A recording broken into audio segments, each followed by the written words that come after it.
അമ്മേ, ഇത് എത്ര നാൾ ഞാനിങ്ങനെ സഹിക്കണം? അപ്പോൾ എനിക്കൊരു മറുപടി ഇല്ലായിരുന്നു അവനോട് പറയാൻ. ഈശോയോട് പറഞ്ഞു, ഈശോയെ, എനിക്കറിയില്ല ഞാൻ എന്താ പറയേണ്ടതെന്ന്. എൻ്റെ കർത്താവ് എനിക്കൊരു മറുപടി തരണമേ എന്ന് പറഞ്ഞ് ഞാൻ ബൈബിൾ തുറന്ന് വായിച്ചു. അപ്പോൾ എനിക്ക് കിട്ടിയ വചനം ഗലാത്യരുടെ ലേഖനത്തിൽ നിന്നുള്ളതായിരുന്നു.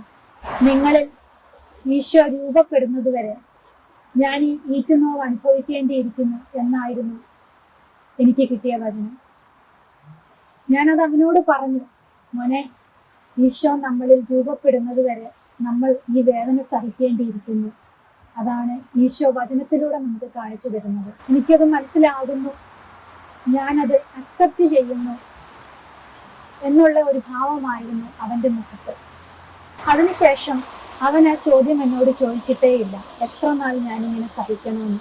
കാരണം അവനറിയാമായിരുന്നു, ഈശോ ആഗ്രഹിക്കുന്ന രീതിയിൽ ഞങ്ങളുടെ ഉള്ളിൽ രൂപപ്പെട്ട് കഴിയുമ്പോൾ അവൻ്റെ ഈ സഹനവും അവസാനിക്കുമെന്ന്. വിശുദ്ധ കുർബാനയുമായി ബന്ധപ്പെട്ട വീഡിയോകൾ നിങ്ങൾക്ക് ലഭിക്കാൻ ഈ ചാനൽ സബ്സ്ക്രൈബ് ചെയ്യുക.